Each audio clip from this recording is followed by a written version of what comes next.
Welcome,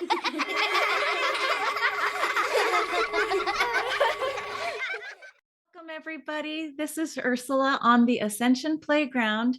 Today, we are joined by a dear friend named Patrizia Trotta. Hi, Patrizia. Hello, everyone.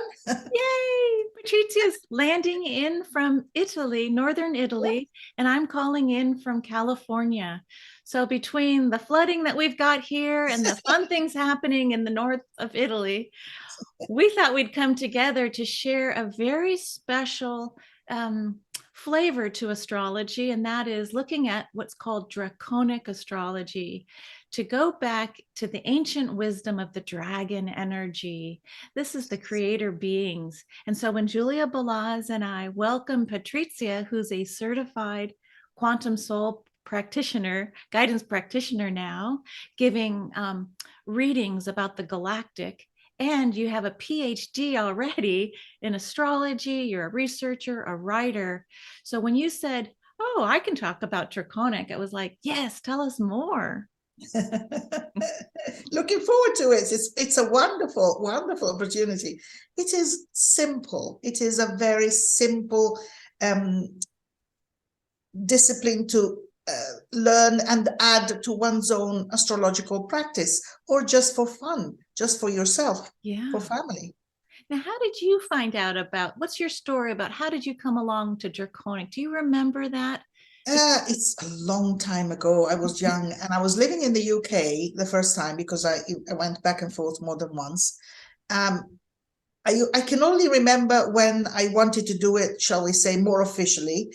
And so I signed on Reverend Pamela Crane's courses. She was offering courses. Actually, she was instrumental, for all of us to learn about Draconic Astrology, because it was pretty much, I don't want to say forgotten, but put to one side for some reason, cosmic reason that I really don't know. Something resonated when I read about Draconic Astrology, a couple of sentences. I thought, I need to do that. Hang on a minute, I need to do that. And then I noticed she was doing two courses. One was Draconic. The other one, I think she was calling interdimensional astrology. That it's something, it's, shall we say, a version that's much more complex. I like simple. I just, so I just stuck to my Draconic Astrology, and in a way, I think I'm not trying to say that I personalized it because I'm some kind of genius. I think I just simplified it because I just wanted the simple version of it, because it was enough. I was getting so much, I couldn't believe, it gave so much information just doing the basic things I do. That's why, I try to pass it on in a very simple way, because that's all you need, I think, anyway. Well, just sometimes that term draconic has that Draco, and some people are a little bit nervous about Draco with reptilians and the people that are not so, good. How do you respond to that? Do you go back further before the word Draco itself was potentially holding that kind of vibration of fear for humanity?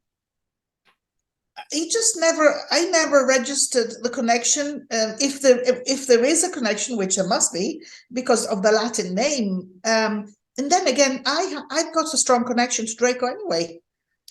My Saturn is opposition Draco, so Tuban, or whatever it's pronounced, in Draco constellation. So, if I'm a reptilian, that's fine by me. I have no problem. Or even a dragon, why not? Why not? It's not. Right, I think we've been everything anyway. So really, I mean, there's nothing to fear. There's nothing to fear. It's really, there are powerful beings. There's powerful energy and powerful messages.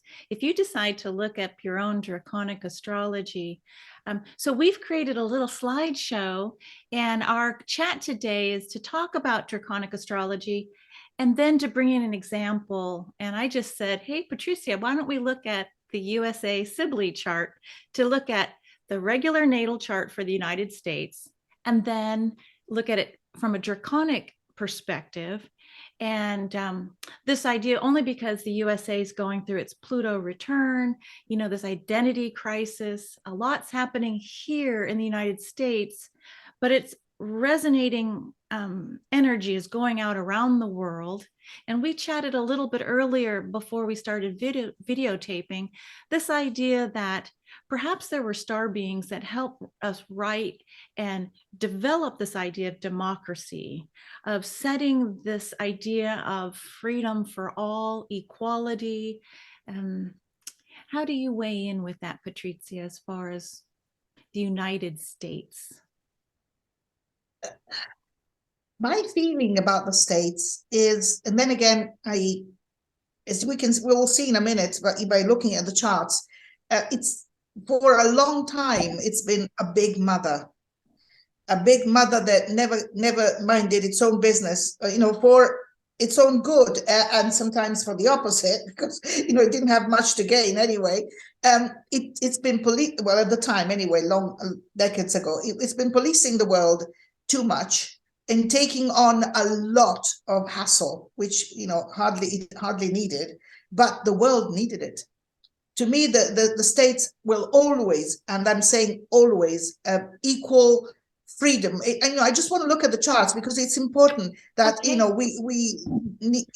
I just want to show it, so it's easier for me to explain what I'm. I would also like our listeners to have a look as well as we speak. Great. Well, here we are. A little presentation. Can you see everything pretty well on your side, Perfectly. Patrizia? Yes. Good. So Draconic Astrology, bringing the dragons into the star language is how I interpret it. And Patrizia Trota, based in Northern Italy, an astrologer, teacher, writer, researcher, and quantum soul guidance practitioner.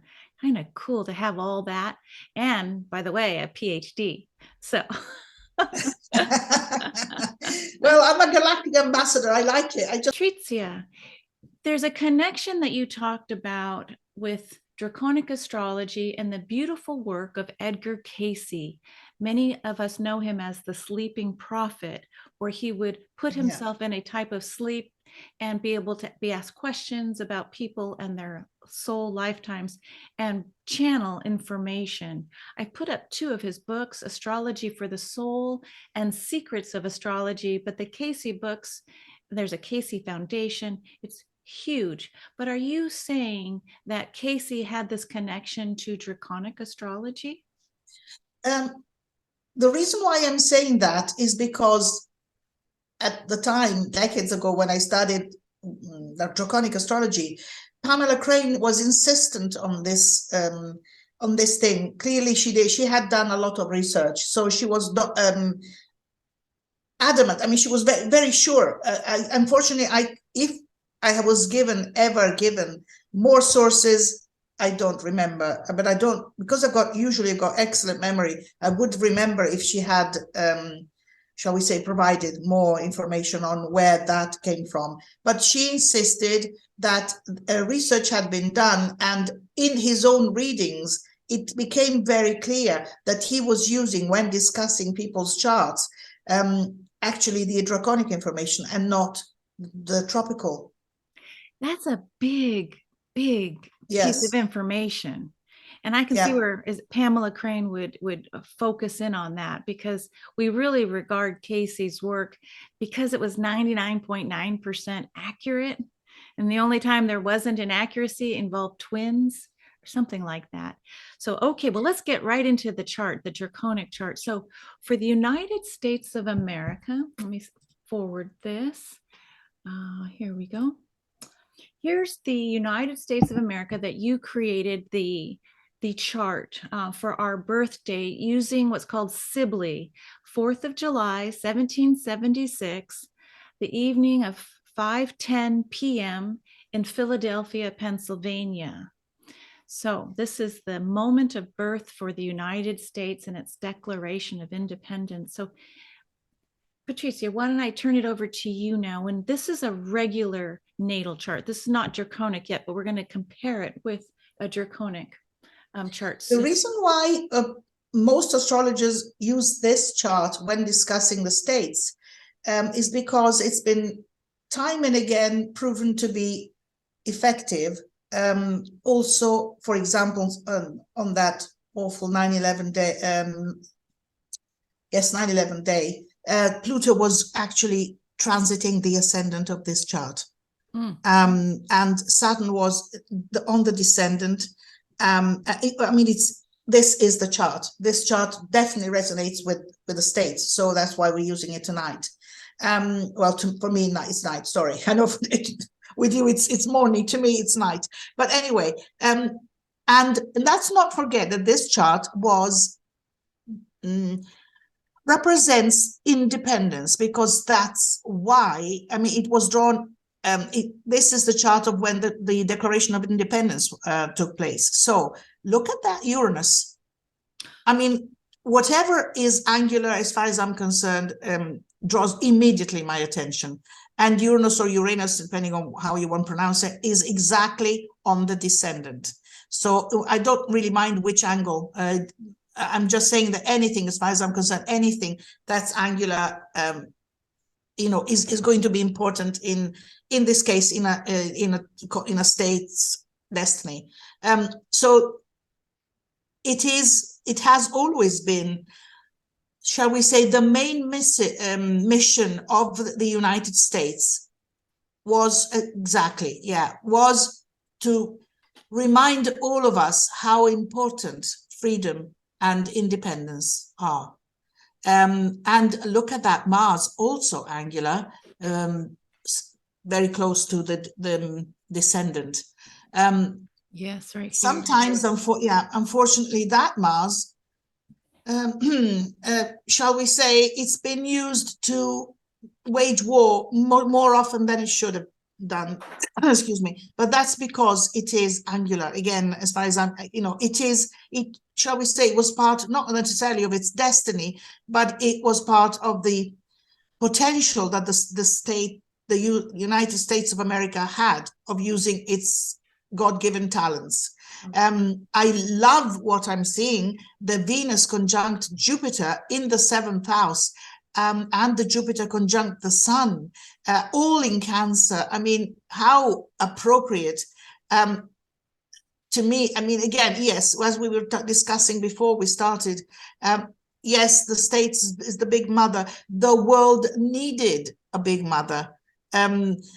It felt for a long time, especially after the wars, that, there needed to be a nation that led the others somehow. And how appropriate to have a stellium in Cancer in the 7th house. It's unbelievable. Wow. Yeah, and May I just add one thing? You're pointing out the sun, 13 degrees Cancer. For those of us studying the galactic astrology, we know that's a conjunction to Sirius. Yeah. This is the bright star of Egypt. This is the brightest star in the heavens. To have your sun in the 7th house of one-on-one partnerships and marriage. Wow. With the conjunction, as you said, to Jupiter and Venus. That's a lot in that It house is, isn't it? Cancer. Absolutely. And the Jupiter, which is in the 7th house, rules the ascendant of the United States of America. Yeah. Tell me more about that ascendant in Sagittarius. I know we're still on Western astrology, but for the United States to be born with a Sagittarian rising sign, what does I can that only, say to you? Jokingly say it's never minded its own business. I mean, the states have their hands everywhere, basically in the Western world anyway. All of us have got a lot of United States presence in our own countries. So yes. Was it overdone? It's really not for me to say, because I explained to Ursula before we started that I grew up with parents who were saved literally they saw their liberation and their freedom when the Americans came. And I heard lots of stories I will never forget. Okay, there were policing in many ways. There were the big mothers, they never minded their own business, but they helped the world. And I mean, and also at the moment, I mean, look at that massive Neptune elevated. So it means for those who maybe don't know, close to the midheaven. It's the highest, the planet. Yeah. So that 22 degrees. Yeah. Yeah. So Wow. that planet, so elevated to me, Yeah. immediately talks about Yeah. movies, and the whole world knows and can thank America for movies. Okay, Neptune deals not just with spirituality, with illusion, unfortunately, but how wonderful all the Disney, Yes. cartoons and all this. Oh, it helped us dream, and Yes, Walt Disney, right? yeah, So imagine and dreaming, but the 22, building, the master number builder, yeah. building the So dreams for a future. But for a Sagittarian rising, for me, I'm going to bring that galactic layer in again. It's yeah, please typically do. the archer who aims high. It's long distance travel. And I believe that it's also a marker for outside of our orbit travel. So for me, it has a galactic flavor of searching for those higher truths, so leaving England and the whole queen and kingdom, that type of a system, and coming in as the young pioneer. It's a young nation when you look around the world, but to have a Sagittarian rising, for me, it's like there's that window opening up for more galactic. And we just mentioned that maybe some of the authoring of the language and content of the Declaration of Independence and some of the systems in place were basically help guided perhaps with beings that were not just of the earth, that there might have been some divine orchestration. But seeing a Sagittarian rising, for me, it's like, yeah, there's great potential there. And then the Yeah, sun, but look, yeah. well, the galactic center falls in the first house. The Oh, first house yep, of so a right here. country, yeah, the first Yep. house of the country is the identity. Oh, So the identity of the states is galactic, as far as I'm concerned, and that's very clear. ooh, I love that.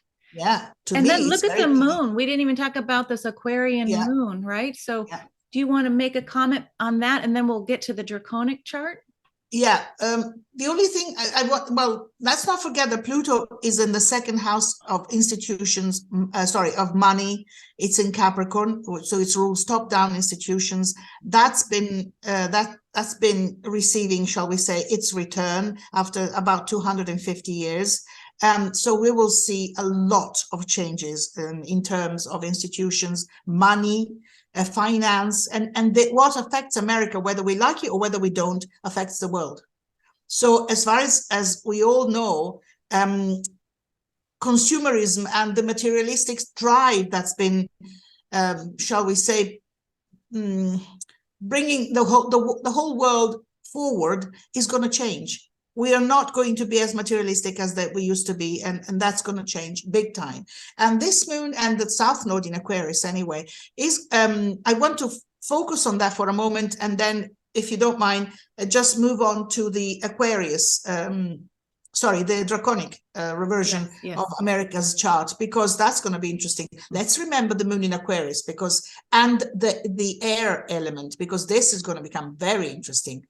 Here, there's a lot of water. Let's look at the Draconic one. Okay, let's see. I'm going to have to click over here. Excuse me while the... Yeah. Having a little technical. Maybe I have to go back to the mouse to get to the... Here we go. Here is the Draconic chart for the United States. Right. Now, look at what happens to all that water. The water now, the balance of the elements is something that we must always look at. Here we've got a predominance of air element. The air element has become much more, shall we say, prominent than the water element in the previous chart. The moon has turned into Libra, has transformed, as I say, into Libra here. And in the previous chart, it ruled the 8th house of transformation. No. You've moved on to the... Excuse me, that I was trying to... Okay, but we can leave it here anyway. It doesn't matter. We'll just, it's all right. I'm learning how to do this toggling back and forth. That's fine. So while we're on a pause though, could we, since here it is. We'll cut here. While we're on this chart of now we've moved into the USA natal draconic, before we interpret it a little bit, tell us the difference, like what makes this chart draconic, like the whole theory behind how the nodes shift to 0 degrees Aries. Well, Draconic Astrology, if you want to know, for example, where your draconic sun is, all you have to do is subtract, well, first of all, turn all planets into its absolute longitude, and then you subtract the degree of your north node from whatever planet you want to find. So basically it begins with 0 Aries. That's what was supposed to be the draconic zodiac. I'm not explaining this very clearly. I'm really sorry. So here's the north node. The north node. No, I'm talking about the natal north node. So you have to subtract the natal north node from your sun, for example, in absolute longitude. And then that will tell you where your draconic sun is. And I'm not sure whether I'm making it clear. Not really. Well, what I could do is just shout out to say, I found a way to find your draconic chart on astro.com. So in essence, you take your normal birth information and click Draconic Astrology. But what's happening is the 0 degrees Aries point is going to your north node. So it shifts your rising sign. So that's for me, the biggest carry away. And if I'm incorrect, please let me know. But our rising sign shifts oftentimes as we look at our draconic astrology. So how does that sit? We've just gone from Sagittarian rising United States now to a Leo rising for draconic astrology for the United States Sibley chart. Yeah, but what I really wanted to focus on more than anything, for some reason, don't ask me why, because that's how I work. So I see there's a very simple technique which I call chart signature. I've learned to call it like that ages ago. So you look at the elements and the qualities, and you see, for example, in this case, there's lots of air. 1, 2, 3, 4, 5, 6. There's lots of air, so that's a predominance of air, and the quality is fixed. Look, I mean, there's 1, 2, 3, 4, 5, 6. So we've got 6 fixed signs. Fixed air means Aquarius. So the chart signature, it's almost like saying the psychology of the states is Aquarius. And my God, if the states are not Aquarius fundamentally on a soul level, what else is? Wow. I mean, if we were to interpret the previous chart, this is fixed air, Aquarius, for the draconic chart for the United States. But if we go backwards, and I've learned how to do that now. If we go backwards to the previous chart, what's the energetic signature of the United States? See, you've got lots of water, and you've got cardinal water is Cancer. Isn't that interesting? Yeah, so it shifts from Cancer to Aquarius. So I'm not saying it's both. What I'm trying to say, it is both. It has got both energy. On a lower level, it's Cancer. It's almost like psychologically it's Cancer, because it has been acting like a big mother, but really on a soul level, the quality is Aquarius. Wow. That is just holding that to go from the Cancerian nurturer mother into everyone's business, probably the helicopter mother that you were kind of speaking of, like, hey, do your chores, to now the Aquarian, which is much more detached. And, like, hey, we're looking at the bigger picture, the future, hopes and dreams. Absolutely. So tell me more about the draconic chart for the USA chart, because I love what you're talking about. This broad brush of that energetic signature is more Aquarian when we move into the soul essence of a draconic astrology chart. Well, I find it interesting. I'm just looking at the second house now, where there's Pluto in the south node. Whereas before in the tropical chart, Pluto is in Capricorn. Here it turns into Virgo, so interesting. And it's money. We're talking about, this is a money house, let's not forget. So what's Virgo? It's health. It has karma, as far as I can see it. in terms also of big pharma, and I won't go into that now because it's just too long. It becomes we both know, I think we can imagine why. I won't go into that. It's just too Valuing complicated. healthcare, we'll keep it high level. Valuing healthcare, money Absolutely. spent around and value, because second house is what you value. So health, Absolutely. the daily activities, analysis, the practical, the mundane, bringing it down for devoted service.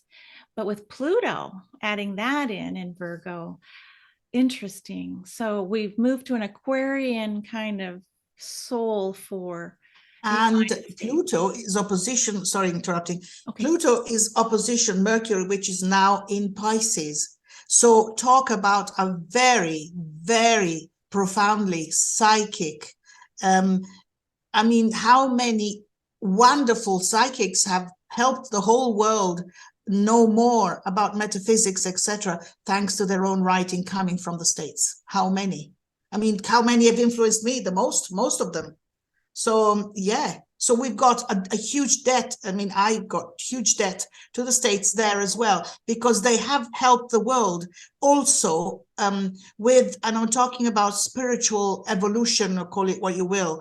I mean, it's almost like, I'm going to say something strange, but it's almost like the States have shown both their wonderful face and also, unfortunately, the darker side. And that it's now time, as far as I'm concerned, and I can see it anyway, with the Pluto return, for us to go back to the original vision of freedom, of going back to that freedom, and that wonderful vision of the true potential of what humanity deserves and can have, and that is entitled to have. We are going back there. I have no doubt about that whatsoever, especially seeing these charts. And now, if you want to have fun, let's turn to the by wheel. So let's make put together. Right. But one quick comment from Ursula. Yeah. So when you say we're going from, let's say, the regular astrology, Western astrology, we've moved from Cancer, which is very personal. It's a personal sign. It's about nurturance in learning about nurturing and nourishing within myself and a family, and it's ancestral, etc. The fourth house. Now with the Aquarian, it is for the transpersonal. It has to focus on the greater good. That's a huge jump from going to personal to transpersonal. You're kind of bypassing this other stuff. And I agree with you. For our light, the stronger the light, the greater the shadow.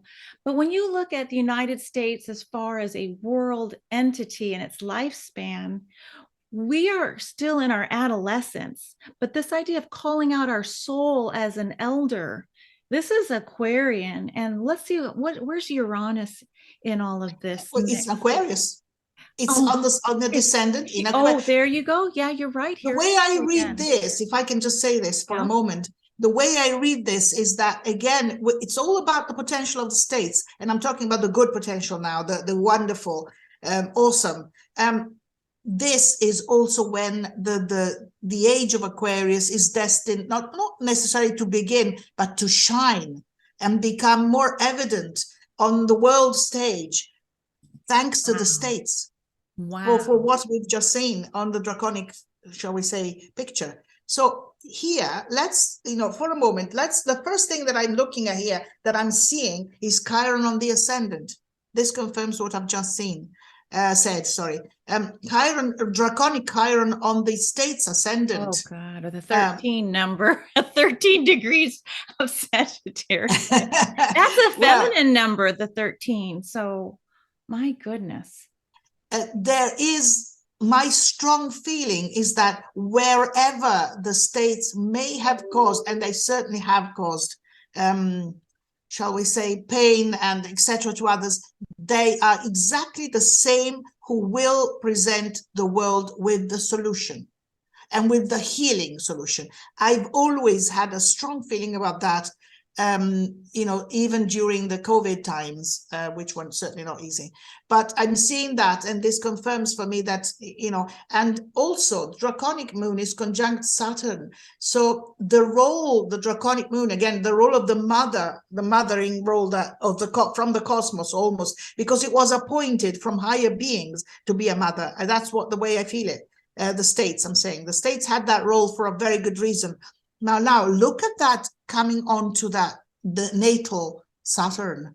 What does it say? It says, okay, the mothering needs to be done in a mature way, in a responsible way, in a more, shall we say, respectful way, because it's in Libra. I mean, the sign is Libra. The moon is Libra, the Saturn is in Libra, and it's opposition natal Chiron. I'm talking about natal Saturn Chiron. See? Well, it's all connected. There's a line here right that here tells me the emotions and the feminine, this all will receive massive healing. This is destined. That's the way I feel it. It's a potential. The way I feel it and the way I see it, this is what's happening. And this is confirmed by, if you look at now natal moon in Aquarius, this is the internal chart, so the natal chart of the states. So moon in Aquarius, the 3rd house. Here we go. It's conjunct the Draconic Venus and Jupiter down here, you see, of the same chart in Draconic form. Wow. So the feminine side all comes together. Jupiter, it's almost like the patriarchy needs to find a balance with the feminine divine. And this is going, again, I just strongly feel it is going to be almost receive like a cosmic example again via the states. Now, because it's karma. I have a funny question for you, a basic beginner's mind. Had you put the outer wheel to be the natal and the draconic inside, I mean, this is starting at, Sagittarius. Does it work the other way around? Do you always put I have actually, at the time, I'm talking about ages ago when I was still playing with Draconic. Now it's become more fixed in my mind, the use I make of it. I'm not saying, I have all the answers, but I have tried to put them the other way around. It doesn't give half as much information. Okay. So that's my quick answer. So it feels like you put your Western astrology in the center, and then the soul essence. It's like the corpus. This is what you were born into, 3D. We're connected to Mother Earth. So you put your Western astrology in the middle, and the outer ring is more soul essence. And so that's why the psyche. This is the soul. You see, to me, the soul. Yeah. And for me, when I saw this, Patrizia, I thought that is the wound that we have to go back to our origin story of America and the Native American Indians and slavery. That is the wound that we can transform and transmute and become the wounded healer. So we say, we make our amends with what harm we created, but we take that energy to transmute it so that we can teach from its lessons. So but then there's this galactic aspect. So I'm also sensing this bridging into, was there a wound? Because it's showing up 13 degrees. There's that 13. Remember, we saw Sirius at 13 in Cancer with our inner wheel. So there's something perhaps about, I don't know, that wants to come through about, there's a galactic wounding too, maybe that's, I get it. As we resolve our issues here on Earth, in 3D, there's going to be a ripple out effect. We hear this from many spiritual teachers. So working on ourselves as an individual, as a community, as a country, as a global humanitarian, world, it's going to ripple out to have galactic resonance as well. So the healing will not just be here on Earth, but it's going to be broader. How do you tune into that? Does that sit right with you? I'm actually looking at two things at the moment as you were talking. My eyes go immediately there.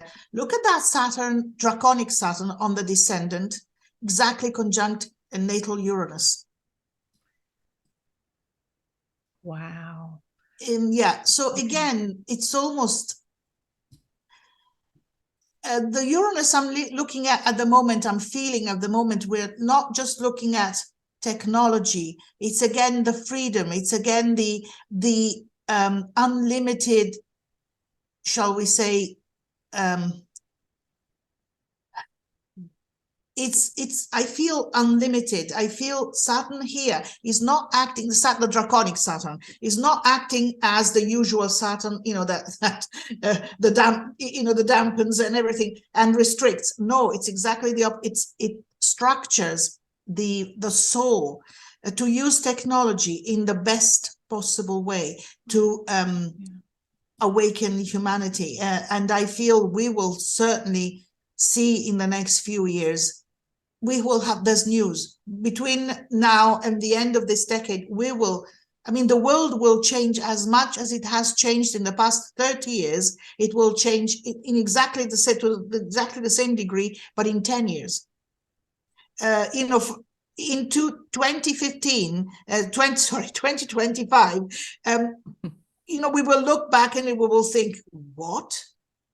Because technology will again be, but it's not going to be the technology that's dangerous. It's a technology that awakens humanity, and it has to do with communication as well. There's news there as well. And look at this, it's in Germany, the sign of communication. So wow. I just feel there's lots of, it's almost like this is the plot. You see, when I see the biwheel between the shall we say, the psychological and the soul, whether it's a country or whether it's a person, this is the main plot. And look at that ascendant draconic ascendant in Leo in the 8th house. So it's major transformation. This is something that the states will have to do. It's conjunct natal north node. And that's all I have to say.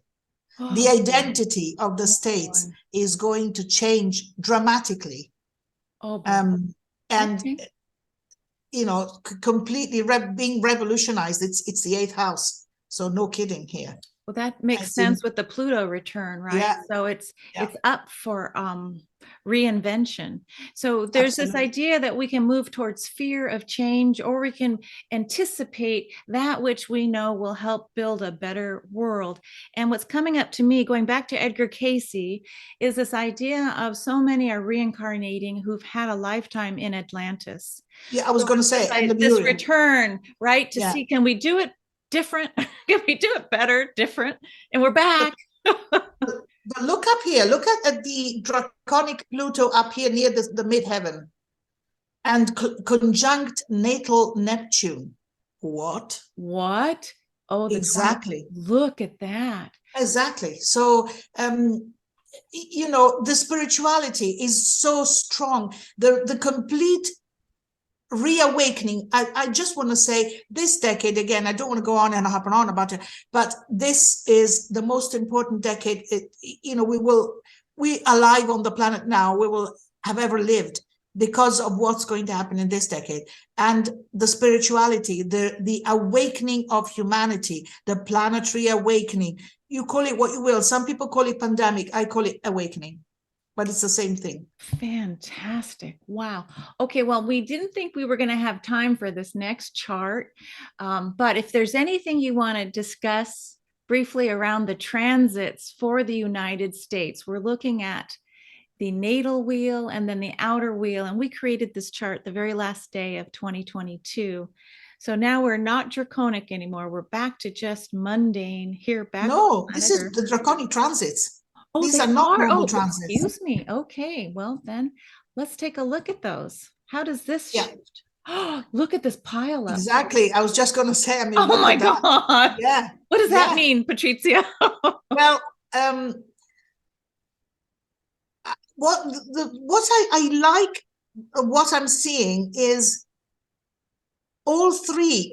Communication, values, and transformation and elimination and rebirth is on the ascendant, crossing the identity of the United States. So while the normal, shall we say, tropical transits are hitting here, So we're talking the second house are hitting Pluto, the second house of money, values, top-down institutions, because it's in Capricorn, and lots of that will have to go. I mean, it will have to go. What no longer works will have to go and completely be transformed. On a higher level, this is happening to the US identity. As a nation, and Sagittarius is the sign of philosophy. So the philosophical aspect of how to live on this planet will, is undergoing change, but serious change. I'm also drawn to the transiting Chiron down here, conjunct the US moon in Aquarius. It's been going over there, that point.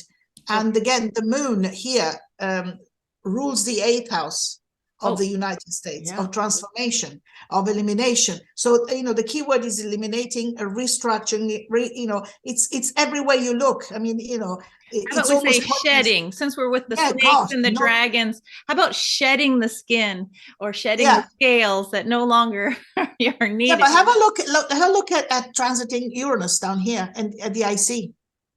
I mean, all the foundations of the states are being shaken up, to say the least. On a soul revolution. Revolution is the word. So I'm saying, the Aquarius age is going to start in America. Is going to not start, but being made more, shall we say, evident. So that's really, I mean, these two things, the Pluto and the Uranus, as far as I'm concerned, everything else I can even not look at, and also the Lilith has just crossed the descendant, and Lilith has an energy that's similar to Pluto in many ways. So and that's crossed the descendant. Whatever, as I said before, whatever crosses the angles has my immediate attention. Yeah, I mean, look at this is a direct line. Yeah. For me, what's coming up is this 12 degrees 21. It's the mirroring of the 12. And it's that whole sacred numerology of the 12 and the balance of the 12. So I'm thinking of course, Metatron's cube, but it's this mirror image. So it's not just 12, but it's 21, so bringing in those numbers. Any other numbers that want to be talked about? Let's see. I think the 13 for me is the feminine. So it's like the rebalancing of the feminine nature, that it is time for the divine feminine. We went from the mother, nurturer, Cancerian, but let's embrace Sagittarius, this truth seeker, capital T, for the highest wisdom, the galactic wisdom, but that there is also this embrace of the mother on a transformed level, and that we greet Lilith as thank you, that revolutionary that says, no, I deserve equal part in this relationship. She's sitting there in the 7th house. So please keep your hands off my body, my choice, big on a soul level. Really, it's not about politics anymore. It's like, don't tell me what to do, really, as we move forward. I'm going to stop sharing. Oh, here, let me, this has just been so much fun. Patrizia, you and I wanted to share this slide before we move into split screen. If you're interested in the work that Patrizia is doing on Draconic Astrology or galactic astrology readings, you can reach her at Astro Consulting Tendenze Futura, and we'll be putting her information in the description of this little YouTube share. Thank you.